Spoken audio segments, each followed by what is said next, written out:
Acha tusome neno la Mungu. Hanyuma tuganireho bukeya tuze guswa gusenga. Alafu tuzungumuze muda usio mrefu, alafu tuingie kwa maombi. Dusome igitabo cha urwandiko Paulo yandikiye Abaroma. Tutasoma katika waraka wa Paulo kwa Warumi. Warumi ibice 6 murongo wa 13. Mlango wa 6 mstari wa 13.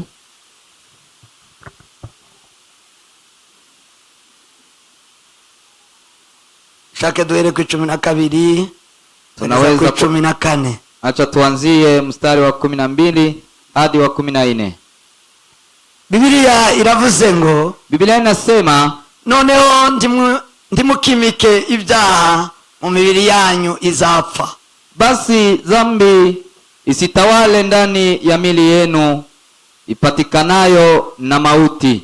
Ngo mwumvire ibyo irarikira, hata mukazitii tamaa zake. Kandi endelea.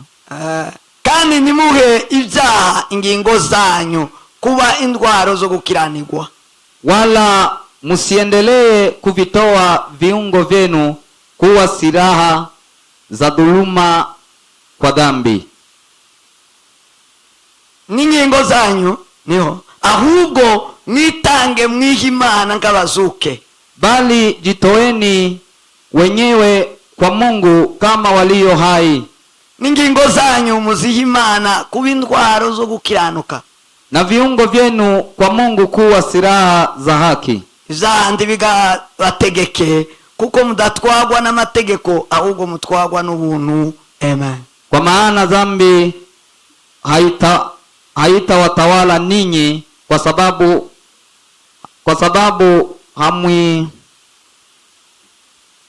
sababu hamui chini ya sheria bali chini ya neema. Amen. Amen.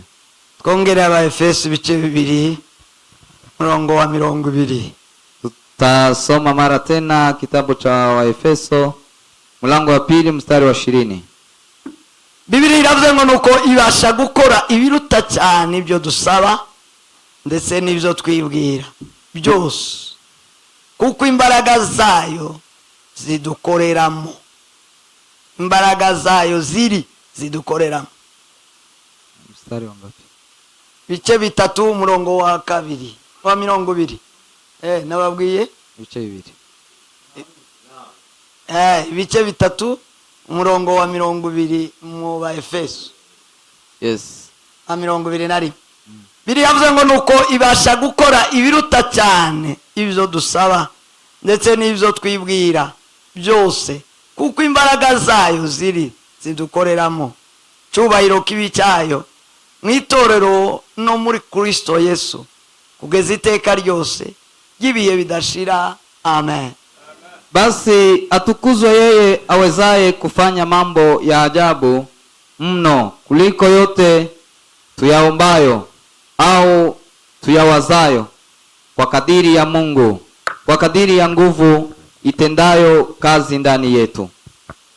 Nami atukuzwe katika kanisa na katika Kristo Yesu hata vizazi vyote vya milele na milele. Amina. Amen. Nakiri jambo ry'Imana. Pokea neno la Mungu. Shemema. Sema amen. Semeni amen. Ko tuaganira ijambo rivuga ngo kumshirikisha Mungu katika yote. Tunazungumza neno ambalo linasema kumshirikisha Mungu katika maisha yetu. Kuyegereza Imana. Kumshirikisha Mungu. Kurarika Imana. Kumwalika Mungu. Kubana n'Imana. Kuishi na Mungu mu buzima bwacu bwa minsi yose. Katika maisha yetu ya kila siku. Umuntu afite ibice 3.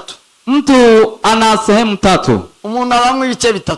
Mtu anaundwa kwa sehemu 3. Afite igice cya mbere. Sehemu ya kwanza cy'umubiri kigaragara, ni mwili ambayo inaonekana. Igice cya kabiri. Sehemu ya pili ni umwuka, ni roho, ndiyagaragara, nayo haionekani. Igice cya gatatu sehemu ya 3 ni ubugingo, ni nafsi, nabyo ndibigaragara. nayo pia haionekani. Uwo ni umuntu.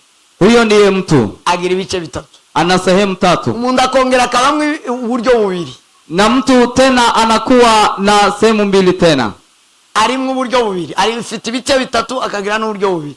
Ako na aina mbili, ako na sehemu tatu na aina tena mbili.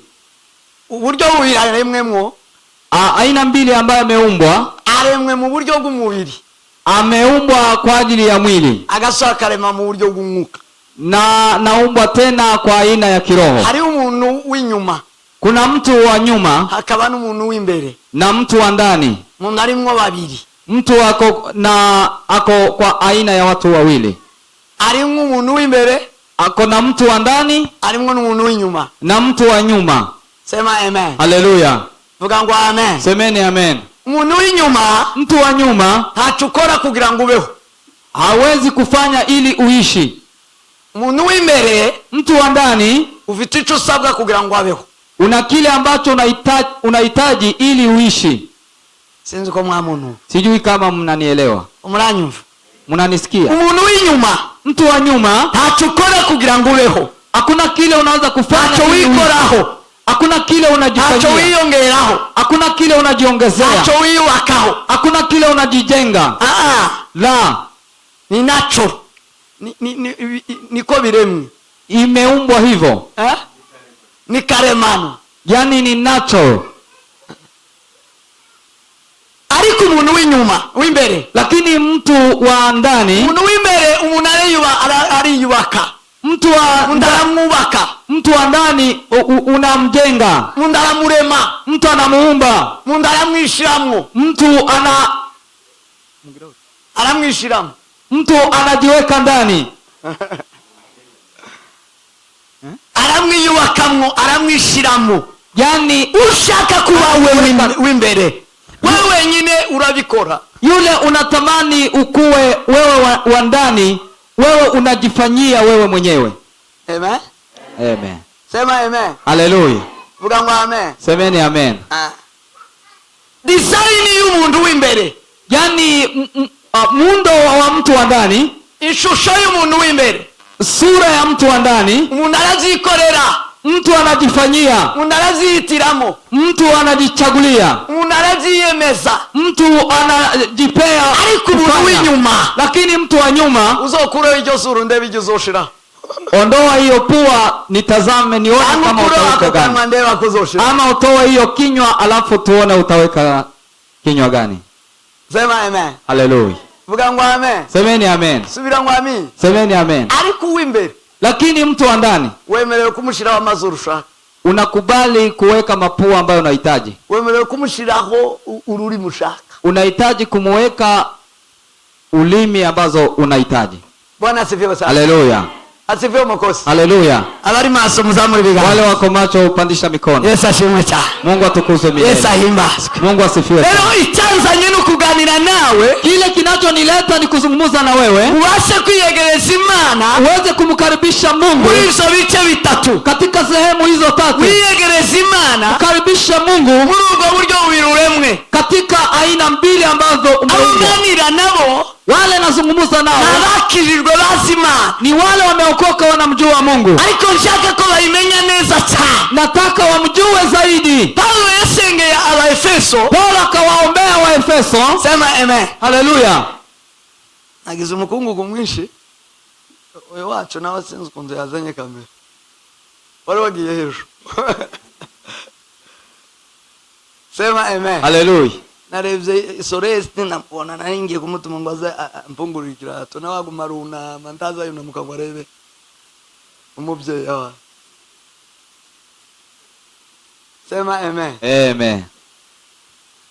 Paulo yandikira Abaefeso. Paulo akawaandikia Waefeso, anababwira ngo, akawaambia ya kwamba ndabasabira, mimi nawaombea, nabasengera, nawaombea ngo Imana ibahe umwuka w'ubwenge, Mungu awapee roho ya hekima no guhishurirwa na kufunuliwa, ngo bitume muyimenya neza, isababishe kumjua zaidi. Sema amen. Haleluya. vuga ngo amen. Amen. Ndabasabira kuma, nawaombea kwa ndabasengera uko nsenze, nawaombea kama ndabingingira kuma, nawasipitizia kwa Imana ibaha umwuka w'ubwenge, ili Mungu awape roho, ibaha umwuka w'ubumenyi, awape roho ya ujuzi, ubashe kumenya Imana neza, uweze kumjua Mungu vizuri, wishurirwe Imana neza, ufunuliwe Mungu vizuri, Imana yuzure ubuzima bwawe, Mungu ajaze Imana maisha yuzure yenu, ubugingo bwawe, Mungu ajaze nafsi Imana zenu, yuzure muri mwebwe, Mungu ajaze ndani Imana neza, mumjue Mungu vizuri. Sema amen. Haleluya. Imana igumke. Mungu akubariki Naza sana. ngirisono tuzona ngo nazampisha amaguru ari. Kumjua Mungu, Kumenya Imana neza, kumjua Mungu vizuri, kuyuzuza mu buzima bwawe, ni kuweza kumjaza katika maisha yako, kuyuzuza mu bice ubikugize, ni kumjaza katika sehemu. Imana iwe mu mibiri yacu, Mungu awe katika Imana mwili iwe yetu, mu bugingo bwawe, awe katika nafsi Imana zetu, iwe mu mwuka wawe, awe katika roho yetu, Imana iwe mu muntu w'inyuma, Mungu awe katika Imana iwe mu muntu w'imbere, Mungu awe katika mtu wa ndani. abanyamadini, Wenye dini, abantu batazabakosoka, watu ambayo hawarekebishwi, batagirwa inama, watu ambayo usumubwira ngo hawasauriki. tumeze neza, Unamwambia wewe hauko vizuri, uri umunebwe, wewe ni mzaifu, akakubwira ngo ubukristo ngo nubwo mu mutima, anakuambia Ukristo ni wa hapa moyoni, uba mu mutima, yewe wambaye ngo unamwambia umevaa vibaya, ngo biba mu mutima, anasema eti Ukristo ni namana moyoni. yoba mu mutima ngo ibure kuba mu mubiri. Hakuna Mungu inaweza ishi katika moyo alafu ikose kuishi katika mwili. Sema amen. Haleluya. Ubukristo buryoshe, Ukristo tamu nuguzuye Imana imbere n'inyuma, ni ule umejazwa Mungu mbele na nyuma. Sema amen. Haleluya. Vuga ngo amen. Semeni amen. Agakiza nyako, Agakiza karuhura, agakiza kagira imigisha. Biblia inasema baraka za wokovu. Biblia inasema hivyo. Hari imigisha yo mu mwuka, kuna baraka za wokovu, kuna baraka za wokovu. Habiziza ku muntu ufite Imana mu rugingo rumwe. Haiwezi kuja kwa mtu ambaye ako na Mungu kwa sehemu moja ama kiungo moja. Sema amen. Haleluya. Tibishoboka, haiwezekani, tibibaho, haiwezekani. cyo gituma benshi bazavuga ngo Imana ntibaho bakayireka. Ndio maana watu wengi wanasema Mungu hayuko. Imana bayiheza sehemu imwe, wamechukua igice kimwe, wakampea sehemu moja, bakaza bayitwara, yani wanambeba. Ejo nawe ngo Imana ntibayitwara, iragutwara. Jana niliwaambia Mungu haumubebi bali wewe anakubeba. Biblia nduzu yitwara, igomba kugutwara. Biblia hauibebi bali lazima ikubebe. Sema amen. Haleluya. Vuga ngo amen. Semeni amen. Uyitwara ndakizakumarira, ukiibeba haitakusaidia kitu, ariko nigutwara izakugira ikikumarira, lakini ikikubeba itakuwa faida kwako. Haleluya. Haleluya. Imana nuyitwara ndakizakumarira, Mungu ukimbeba hata kusaidia kamwe, ariko nigutwara izagira ikikumarira, lakini akikubeba atakusaidia. Asifiwe makosa. Ahimidiwe Bwana wa Bwana. Ahimidiwe Yesu Kristo. Haleluya. Dufite abantu babibubu bafite Imana ku rurimi. Tuko na watu ambao wako na ulimi, bagenda n'Imana ku rurimi. Kuna watu wanatembea na Mungu kwa ulimi, bagenda n'Imana bakayigendana mu maboko n'abavuga butumwa, ariko bageraho twaza tuvugana mu kanya, hari umuhungu babwiye ufata umugore nabi ngo kandi ari umuyumba. Kuna yule ambaye atari muri rino namutengaga. Kuna yule ambaye ni kusema amezoea kumchukua Mungu mkononi, na yeye ni Mkristo, anaishi kanisani, lakini anamshika bibi yake vibaya. Anaishi kanisani. Anaishi kanisani. Naze kuishiri wao. Anaishi hano gute? Aje hanze. Ni heri kwenda nje. Yicishije umugore agahinda. Yeye amemsababisha mke wake ana huzuni tele. Yamara ngo ni Mkristo. Alafu anasema yeye ni Mkristo. Azagenda na Kristo mukanwa. Anatembea na Kristo mdomoni. Kristo tiba mugendana. Kristo huwezi tembea na yeye. La. Kristo tiba mugendana mukanwa, ndiba mugendana mu ndoki. Huwezi kumbeba mkononi ama mdomoni. Kristo aragutwara. Kristo anakubeba. Sema amen. Haleluya. Vuga ngo amen. Semeni amen. Subira ngo amen. Semeni amen. Nivyo twarimo tuganira. Ni hivyo tulikuwa tunazungumza.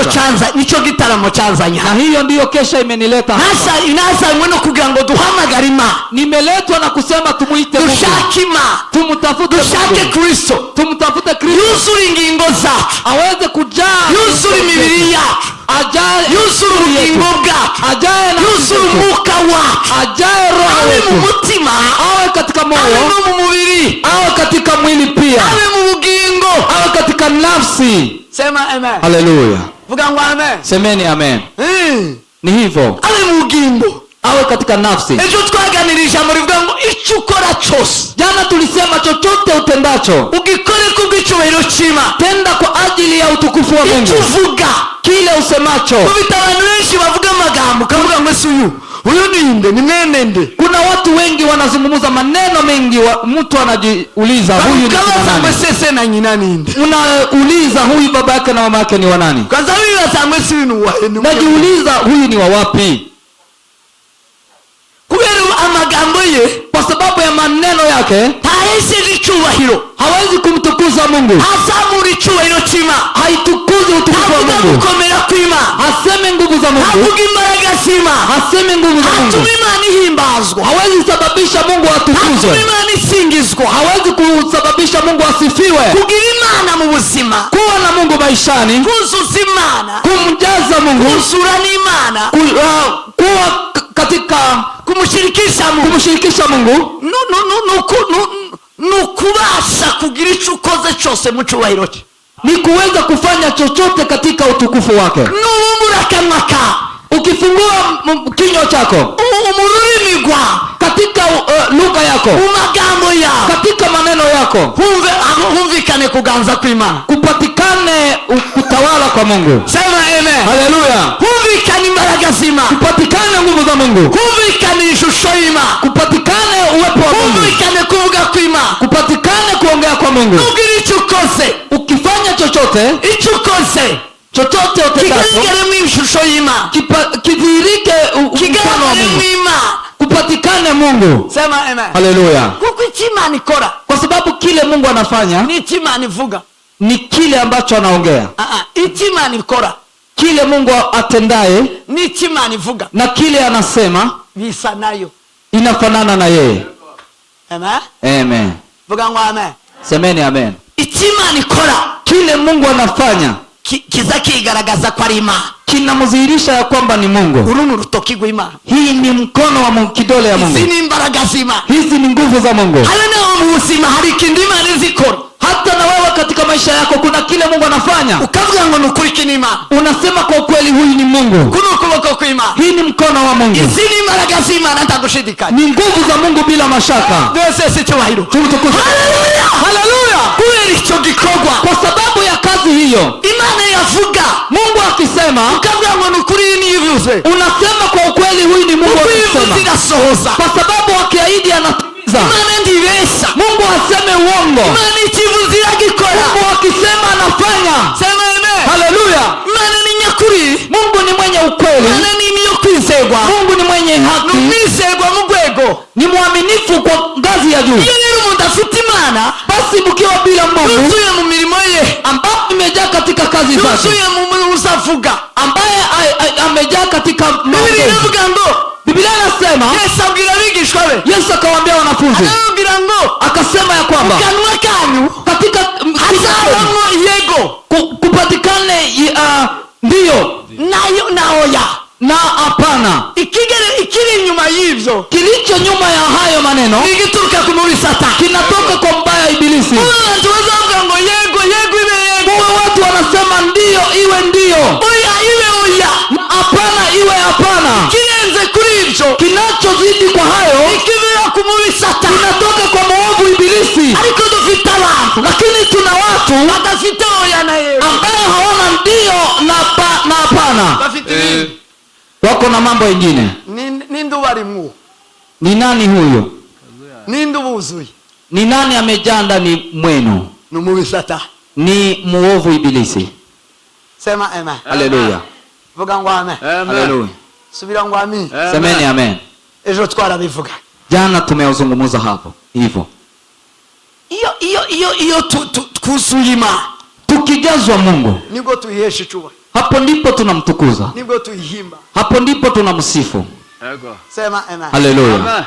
Sema amen. Haleluya.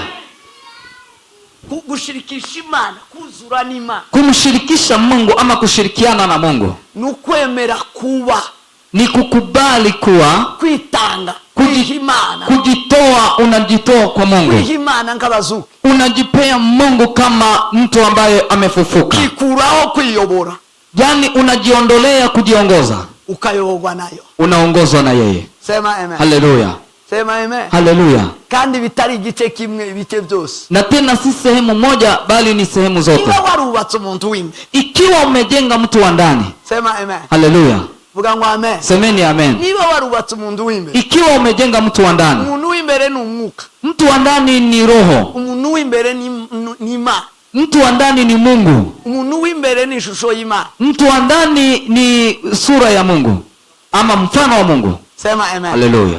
umuntu w'imbere, Mtu wa ndani, kubamwubatse, kwa wale ambao wamemjenga, bakijijwe, ambao wameokoka, baza bamwubakisha Bibiliya. yani wanamjenga wakitumia Biblia.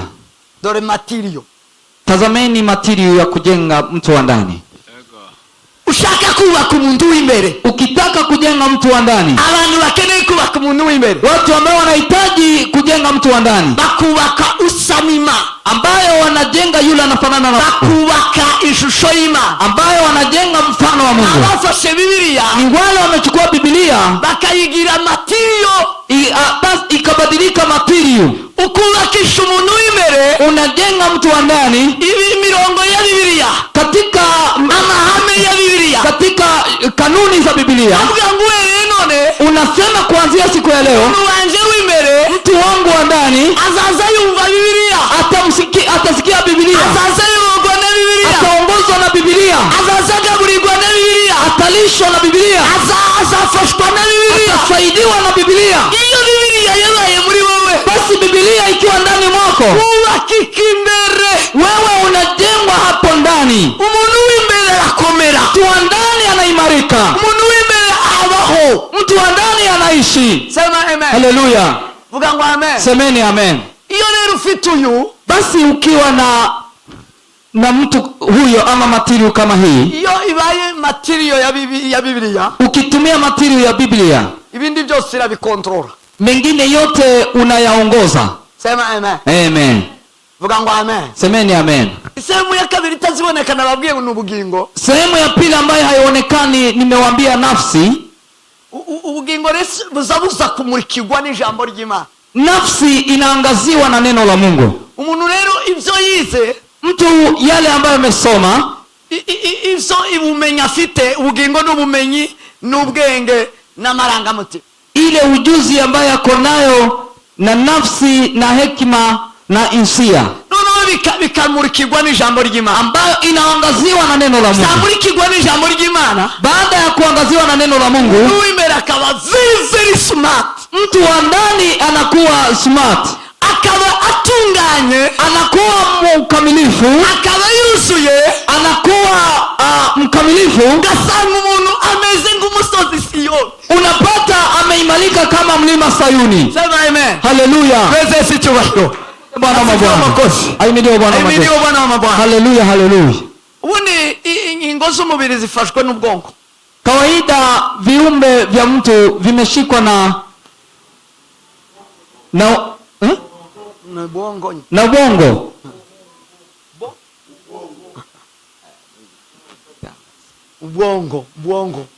Bongo. Sawa. Kimwe. Ubwongo nibwo bugize zino ngingo zituma zifatana. Hiyo ndiyo inaunda hizi viumbe zingine ambazo zinashikana. Iyo ubwongo butokoye, Ubongo ikiwa na chafu, indwara yitwa stroke. Kuna ugonjwa inaitwa stroke. Ni indwara yo mu bwongo. Ni ugonjwa ya hapa ubongo. Nono bigatuma ingingo zirekurana. Ambayo inasababisha viumbe ziweze kuachiliana. Ingingo nzizikore. Yaani viungo zisifanye kazi. Kubera ikibazo cy'ubwongo. Kwa sababu ya shida ya bongo. Rero ubwongo bwo mu buryo bw'umwuka. Basi ubongo wa aina ya kiroho ni Biblia. Ni Biblia. Ni ijambo ry'Imana. Neno la Mungu. Igituma uzunanirwa gukora umurimo w'Imana wabaye paralyze. Kile kinachokusababisha usikose kufanya kazi ya Mungu, umekuwa paralyzed. Nukuvuga ngo ubwongo bwawe ndibukora neza. Ni kusema ya kwamba ubongo wako umekuwa na shida. Nukuvuga ngo Biblia ndikora mu buzima. Ni kusema Biblia haifanyi kazi katika maisha yako. Cyo gituma utazi gutanga icya-10. Ndio maana hautoi fungo la 10. Cyo gituma utazi gutanga ituro. Ndio maana hautoi sadaka. Cyo gituma utazi gufasha undi muntu. Ndio maana haujui kumsaidia mtu mwingine. Rero ingingo zawe ni paralyze. Basi viungo vyako ni paralyzed. Tibikora. Haifanyi kazi. Cyo gituma utazi mwivuga butumwa. Ndio maana uende kwa Injili. Uri paralyze. Wewe ni paralyzed. Ikibazo ufite, shida ambayo uko nayo, ijambo ry'Imana ndari. Hauna neno la Mungu. Kuko ijambo ry'Imana, kwa kuwa neno la Mungu lile mu bwonko bw'umwuka, linaweza kuunda bongo ya roho. Sema amen. Amen. Vuga ngo amen. Semeni amen. Ingingo z'umwuka zikakomera zikakora. Viumbe vya kiroho zinaimalika, zinafanya kazi. Sema amen. Amen. Vuga ngo amen. Semeni amen. Ingingo zikakora. Viungo zinafanya. Dufite paralyze. Tuko na watu wamegonjeka, wamekuwa paralyzed. Ingingo zare kuranye. Viungo zimeachana. Akanwa karataka. Kinywa imeanguka. Uzigitu mutazi kukontrola akanwa kakama katakara gusa warasamye rimwe. Ni kwa radio. Tukon aya machano bari mukugira machano. Bambwiye ngo hano hariho bamwe bafite machano. Wameniambia kuna watu wako na machano hapa. Paralyze yo mukano. Hiyo ni paralyze. Paralyze ya kano. Paralyze ya kinywa. Akirwa hotel. Nabajije anashinda kuongea. Ejo nabajije uri muri Amerika ufite cyano, umudamu mufite cyano. Jana kuna mwenye niliuliza hapo mama. Nikamuuliza, uko nguzi vile nakujua. Hii chano ni iki kwe? Hii chano ni ya nini? Ibitiye ndio. Ina lengo gani? Arambwira ngo niyo gohotera gusa. Akaniambia ni ya kuongea matope tu. Ni ya mzaa. Gohotera gusa. Ni ya kuongea mambo ya mzaa peke yake. Ngagume yishongereze mbwe n'umugabo. Nishongereze n'umugabo. Yani aendelee kuongea mambo ya mzaa pamoja na bwana yake. Unaba kwishongereza gusa mu rugo. Akasema ni buyavuye mu kazi ngo ntakindi ni kwishongereza. Akitoka kwa kazi hakuna jambo lingine, ni kuongea hiyo mambo ya mzaa. Iliya ni paralyze. Hiyo ni paralyze. Jambo ry'Imana. Hiyo ni ukosefu wa neno la Mungu. Likontorora urugingo ingingo ambayo ina control viundo vyake. Abantu bari paralyze. Watu wako paralyze. Ubwonko bwaratoko. Bongo imeweza kuwa na usafu. Tafiti jambo ry'Imana. Hana neno la Mungu. Bongo buwasha kuduesha gukorera Imana. Yani neno ambalo linatusaidia kumtumikia Mungu. Ingingo zacu ngo zikome. Ili viungo vyetu ziweze kuimarika. Ndicho kinachowaka umuntu w'imbere. Hiyo ndiyo inajenga mtu wa ndani. Anashaka kwiyubaka. Wale wanataka kujenga mu buryo budasanzwe. Kwa aina ambayo iyegereza ijambo ry'Imana. Uwe karibu na Biblia. Imana igwishurira ijambo. Omba Mungu akufunulie neno. Wishurirwe ijambo. Soma neno ufunuliwe. Tega ijambo ry'Imana. Sikia neno la Mungu. Lisakubaka umuntu w'imbere. Litajenga mtu wa ndani. Likomeza ingingo. Liweze kuimarisha viungo. Zibasha gukorera Imana. Ambazo zinaweza kumtumikia mfalme. Sema amen. Haleluya. Vuga ngo amen. Semeni amen. Subira ngo amen. Semeni amen. Kwiyegereza Imana. Kumkaribisha Mungu. Kushaka Imana. Kumtafuta Mungu. Ukayeza ingingo za. Unampea viungo vyako. Twaravuganye ngo Imana. Jana tulisema Mungu yinjire mu buzima private. Aingie katika maisha yako binafsi. Umuntu ni munini. Mtu ni mkubwa. Mugwego yihishamo. Yani kwa kiwango vile anaweza jificha ndani. Umuntu yo kwihishamo. Mtu anaweza jificha ndani. Akirigitamwo bukarangira. Yani anajificha kabisa. Akagira imyaka n'imyaka yaririgisemo. Anamaliza miaka na miaka akiwa amejificha ndani. Yaririgitiyemwo. Amejificha kabisa. Ibyo akora bitazwi n'undi muntu usibye we nima. Yale ambaye anafanya hakuna mtu mwingine anajua isipokuwa yeye na Mungu tu. Nta muntu wundi wisi. Hakuna mtu mwingine anajua. Nta wundi muntu mwingine hapa duniani anajua igatekereza n'ibyo arimo apanga, yale anafikiria, yale anapanga. munagira isehemu yiwe yirigitamwo akarigita kagenda bagafundikira Mtu ana sehemu ambaye anajificha naenda kabisa, ariko muri uwo mwanya naho, lakini kwa nafasi hiyo ejo twaravuga ngo naho wageze Kristo.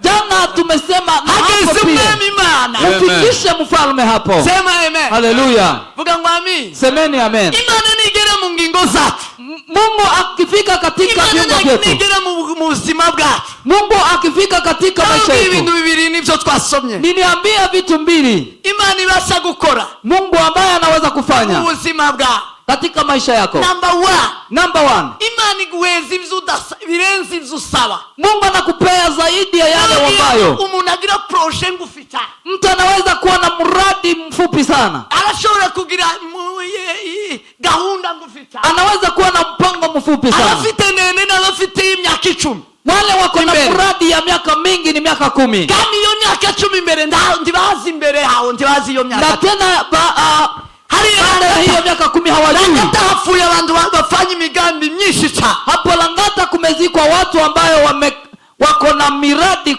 mingi sana. Biriya no kwigora cyane, hiyo ni kujichokesha sana. Ariko wakwiyegereza Imana, lakini ukimkaribisha Mungu, ni nyamipango, ni nyama projet. Mungu ni mwenye miradi, izaguheza ama projet, atakupea miradi zake. Imana iragutegurira birenze uko witegurira. Mungu anakuandalia kuliko vile unavyojiandalia. Birenze uko wisabira. Mungu anaweza kuombea kuliko vile unajiombea. Imana iragusavingira guruta uko wisavingira. Mungu anakusavu kuliko vile unajisavu. Imana yuzuye ingingo. Mungu akijaa katika ubuzima bwawe. Mungu akijaa katika maisha yako, isigu ibirenze ivyo usaba. Mungu anakupea zaidi ya yale uombayo. Sema amen. Haleluya. Vuga ngo amen. Semeni amen. Imana iguheza ibidashira. Mungu anakupea yasiyo na mwisho. Umuntu asaba ibishira.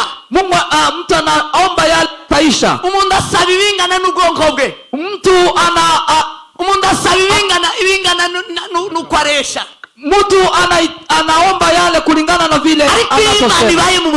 Lakini Mungu akiishi katika maisha yako, uwezi birenze kuresha nuko ubongo bwawe. Yani anakupea zaidi ya vile ulivyo.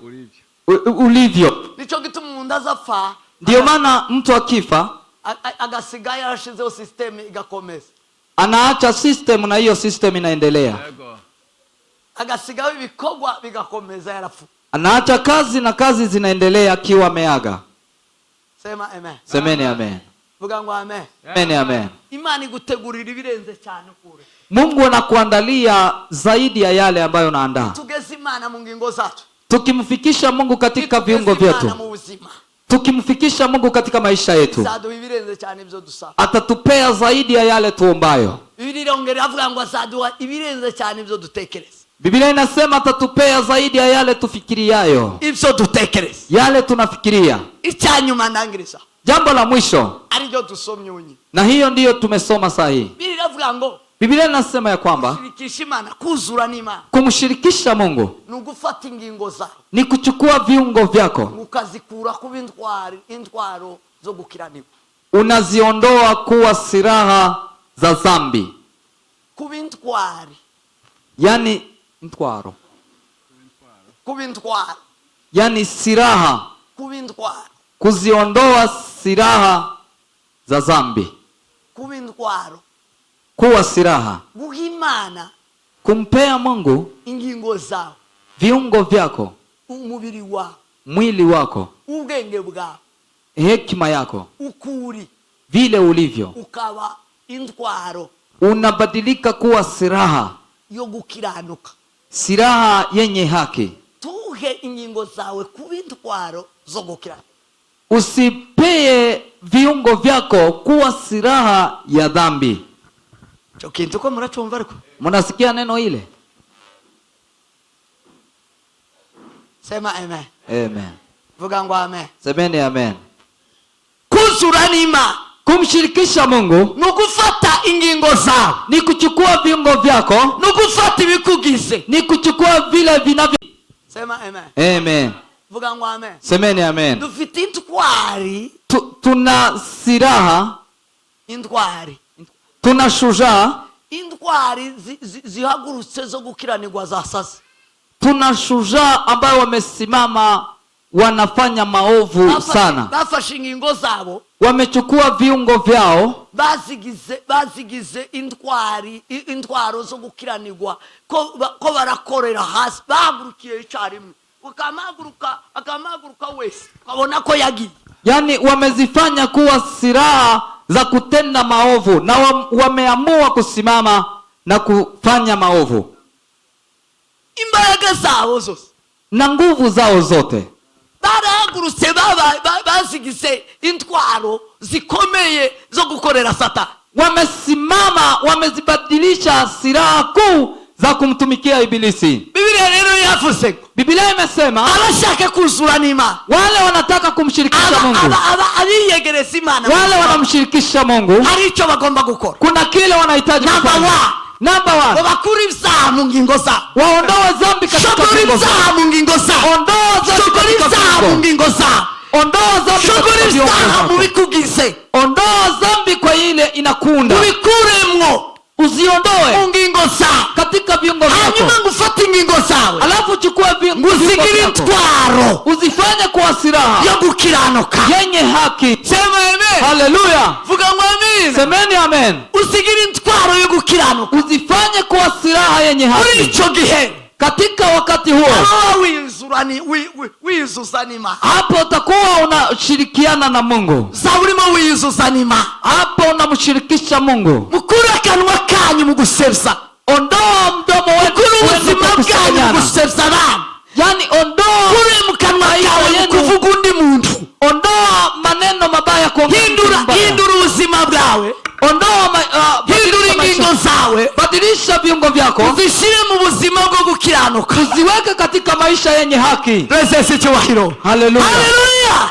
Amen. Wishire mu buzima bwo gukiranuka, uingie katika maisha yenye haki. kandi ni winjiramo, alafu kiingia, tugendane mu intege nke, usikubali udhaifu, tugendane mu kwikurura, usitembee na uregevu. La. Sema amen. Amen. Vuga ngo amen. Amen. Uzihindura intwaro, uzibadilishe kwa silaha, uzihindura intwaro, zibadilishe kwa silaha, winjire muri intwari, uingie ukiwa shujaa, uhinduye ingingo zawe intwaro, ukibadilisha viungo vyako kuwa silaha mu gukorera Imana, kwa kumtumikia Mungu mu gukiranuka na kuwa mwenye haki. uvuge ngo ndi umugore w'umugabo ngiye gukiranuka ku mugore, useme ya kwamba mimi ni bibi wa Bwana, nataka kuwa mwaminifu, fanya kazi. Hapana babandi bageranze ngo nibutse urushu wankubise. Hapana wale wanafika nje unasema nimekumbuka kofi ambayo umenipiga. Ngo nibutse uko wange. Mimi nakumbuka vile ulivyonifanya. Ariko abagore bo gukiranirwa, kuriya uba wihinduye uwo gukiranirwa, hapo umejibadilisha kuwa mtenda maovu. Musinje wakuzanye ngo iba ngo uvugagira nkandahanga, unasema ni mimi nimekuleta wewe, jaribu kuongea alafu nifinye mahali. Mu gukunda kuja hanze, nyinyi mnapenda kwenda ngambo, abagabo ibo mugabanye, nyinyi wazee mpunguze. Mungu umwe yaratubwiye ejo bundi yaratubwira ngo, kuna kijana ametuambia abagabo bafite abagore hanze, wazee ambao wako na mabibi huko nje, wameze nk'inka ngo ziri mu bijabo ziririya ngo muri mayi ngo zonyaga umwanya wose.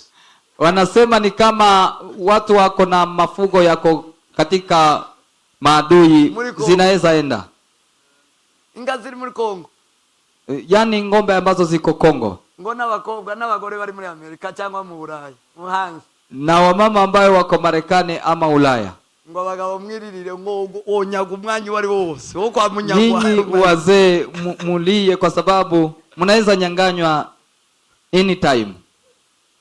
Ngo mu gitondo umugore ari mugomba gusezerera mu gitondo, asubuhi anakuaga na kuambia kwaheri, baragiye aranyazo, yeye ameenda. Inonega abagore bari muri bino bihugu by'abazungu, basi wa mama ambayo wako huku kwa nchi za Ulaya, ngo ni mumutekano muke nkinka ziri ruguru, ni katika mahali pa usalama mdogo sana, ni kama ngombe ambazo ziko huko sehemu ya Kongo. Ariko aba bagore ni abapagani, lakini hao wamama ni wapagani. Ariko umugore wihaye Imana, lakini mwanamke ambaye amejipea Mungu, umugore wihaye Imana nk'intwara, mwanamke ambaye amejipea Mungu kama shujaa, agahindura ingingo ziwe kuba intwaro zo gukiranuka. anabadilisha viungo vyake kuwa silaha zenye haki.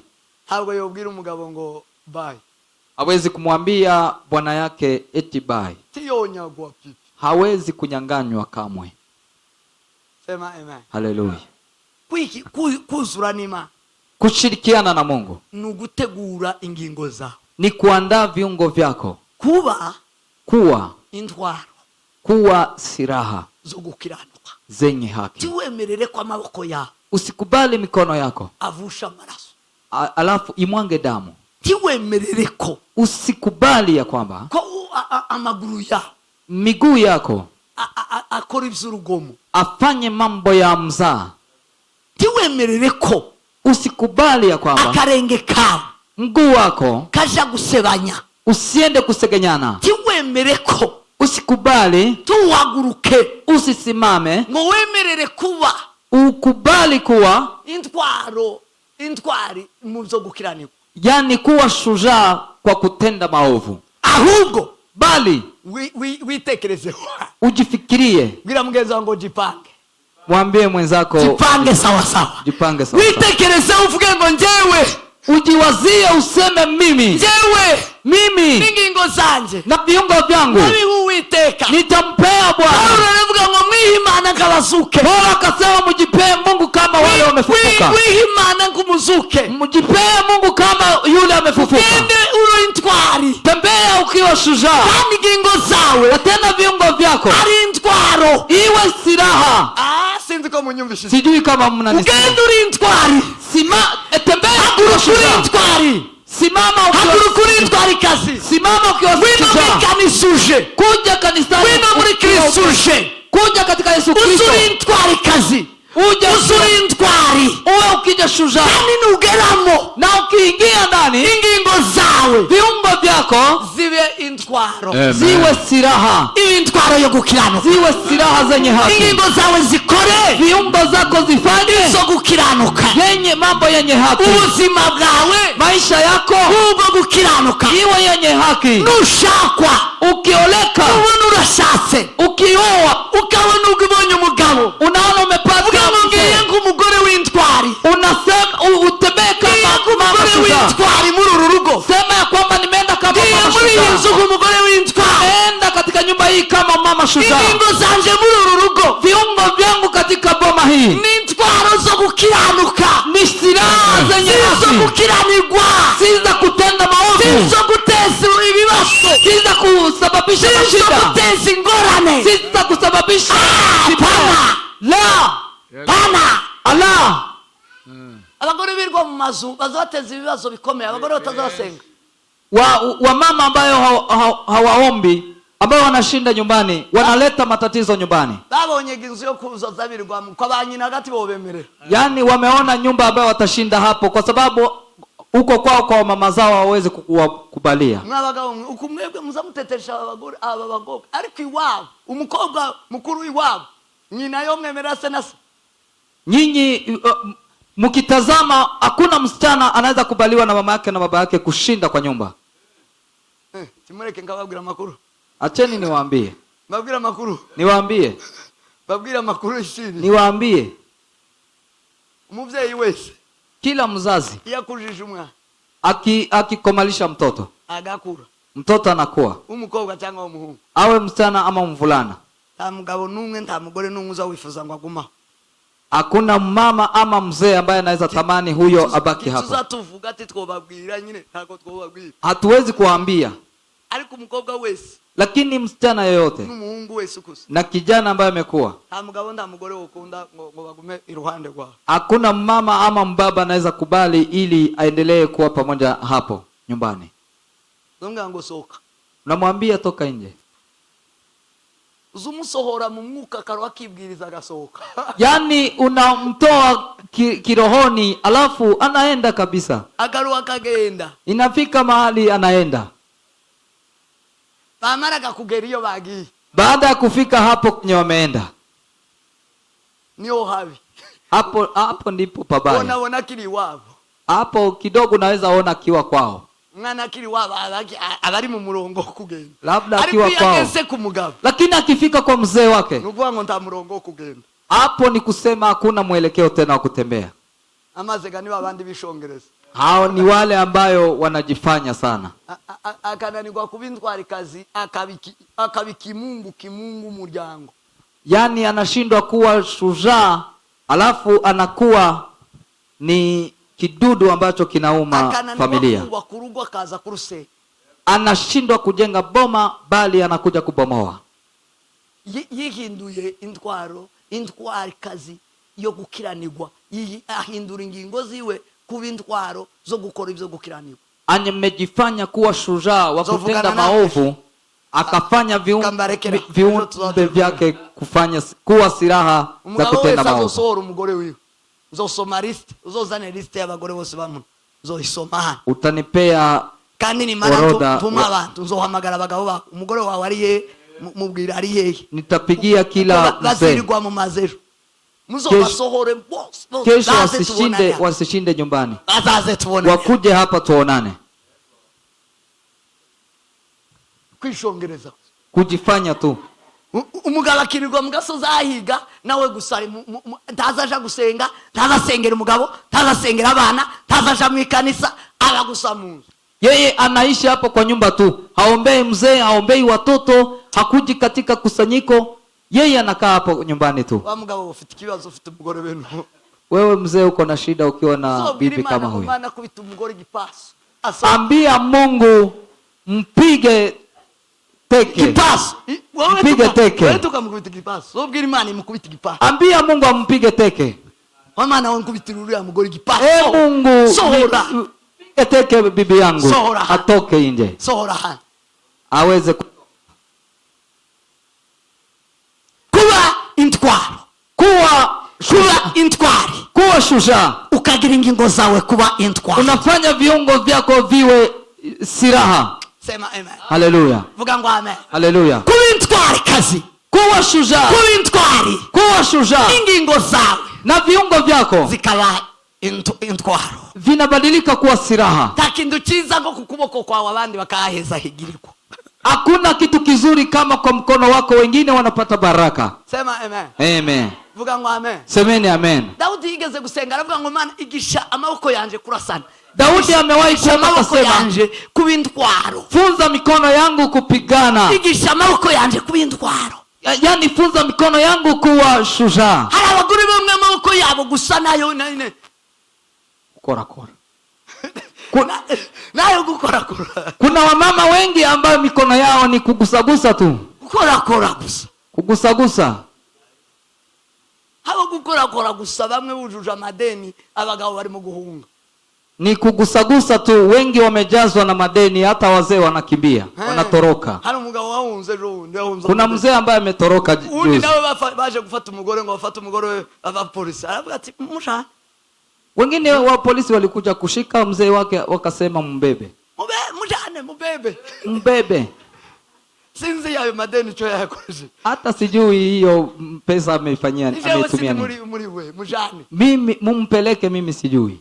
Nabo bagore mbambwira abagabo bige gusenga, babwira Imana kubita igipasu sohora. Hao ni wamama, nasema wabana zenu waombe Mungu awapige teke. Abantu bagisinga ingo zabo, watu wamefanya viumbe vyao, sibiyigisha ingo zabo kubintwari, hawakufunza viungo vyao kuwa silaha za haki. Sema amen. Amen. Kwizuza nima, yani Biblia iravuga ngo mwihagaciro nk'abakozi b'Imana bagabura ibyaryo. Biblia inasema mujipeye heshima. Imana ndizifa kuja mu rugingo rucafuye rudafite agaciro, rudafite umurongo. Mungu hawezi ingia katika kiungo ambacho kimechafuka. Udapanze. Mungu hawezi. Kama nizikorana n'igifu, kama nizikorana n'umushango. Kuna Mungu anafanya kazi pamoja na mpumbavu. Kama nizikorana n'umushango, ubushango ni icyaha. Mungu hafanyi kazi pamoja na udhaifu. Udhaifu ni kufanya maovu. Ushangu ni gukiranirwa. Udhaifu abagore b'abashangu n'abapagani muzobatenge. Yani wavivu n'abapagani, wavivu muwatenge. Umugabo azaza kubwira ngo umugore wanje n'umushango n'umara uhaguruka umutenge, yani muzobambwire gamba batenge. Mimi muniambia alafu niwatenge. Umugabo aza kumbwira ngo umugore we n'umushango, Bwana anaweza kuniambia bibi yangu ni mvivu, ninga no mutenga kumeza, mimi naweza norinda kumeza nonuko, naweza kumtenga ikiwa tuna meza ya Bwana. Meza ngamutenga iwe ndangwa meza bagaso. Tukitaka kushiriki meza ya Bwana, mimi namtenga ama kumsimamisha kwa sababu ya uvivu. Ijuru ni gintwari, ni ntwari kasi. Yani mbingu ni mahali pa shujaa. Gusa n'abanyamidari bose. Wote uzosanga umuntu udafite umudari ntawe uzinjirayo. Hakuna huko mbinguni hakuna yule utapata. Biblia buraharanirwa ngo intwarane zisabugishwamo n'imbaraga. Biblia inasema ufalme wa Mungu unapiganiwa, wenye shujaa watauteka nyara. Amen. Nta munyentegeke uzinjira mu bwami. Hakuna mzalifu ataingia katika ufalme. Ukagira umugore gutyo usaba umuhaye Satani. Nta munebwe, nta mushangu uzinjira mu bwami bwo. Hakuna mvivu ambaye ataingia katika ufalme wa Mungu. Imana ishaka Yesu nima. Wale Mungu anahitaji ni wale wanajazana na Mungu. Ni ntwari kazi, ni mashujaa, na abanyembaraga, ni wenye nguvu, na abafashe ingusa, ni wale wamechukua viungo vyao zigakora izo gukiranuka, wakafanya mambo ya haki, zikaba intwari zo gukiranuka, wanakuwa mashujaa yenye haki. Umuntu wese utari intwari kazi, mtu yoyote ambaye si shujaa, umuntu utarahinduye ingingo ziwe kuba intwari, mtu ambaye hakubadilisha viungo vyao kuwa silaha, intwari, ubwenge bwawe ube intwaro, yani hekima yako iwe silaha, itekereze yawe ibe intwaro, fikira zako ziwe silaha. Aho ni Uwiteka Imana ishaka. Hapo ndipo Mungu anahitaji. Hapo niko kuizuza na Uwiteka. Hapo ndipo kushirikiana na Bwana. Kuizuza ni Imana. Ni kumshirikisha Mungu. Muhinduke intwari. Mubadilike kuwa mashujaa. Kandi n'ingingo zanyu zibe intwaro. Na viungo vyenu viwe silaha. Sema amen. Hallelujah. Vuga ngo amen. Hallelujah. Nibwo Imana izabasha gukora ibirenze cyane. Hapo ndipo Mungu atafanya zaidi ya yale tuombayo. Nivyo dusaba, nivyo dutekereza. Yale tuombayo na yale tufikiriayo. Sema amen. Hallelujah. Vuga ngo amen. Semeni amen. Imana ibahumugishe. Mungu awabariki sana. Imana ibagirire neza. Mungu awasaidie. Muhinduke intwari. Mubadilike kuwa shujaa. Muhinduke intwari. Mubadilike kuwa shujaa. Kandi n'ingingo za. Na viungo vyenu zibe intwari. Zibadilike kuwa silaha. Ugenda uvuga ngo nje ndi intwari. Utembee ukisema mimi ni shujaa. N'ingingo zanje ni intwari. Na viungo vyangu ni silaha zo gukorera Uwiteka. Za kumtumikia Bwana. Imana yampaye amaboko nayo gukorera Uwiteka.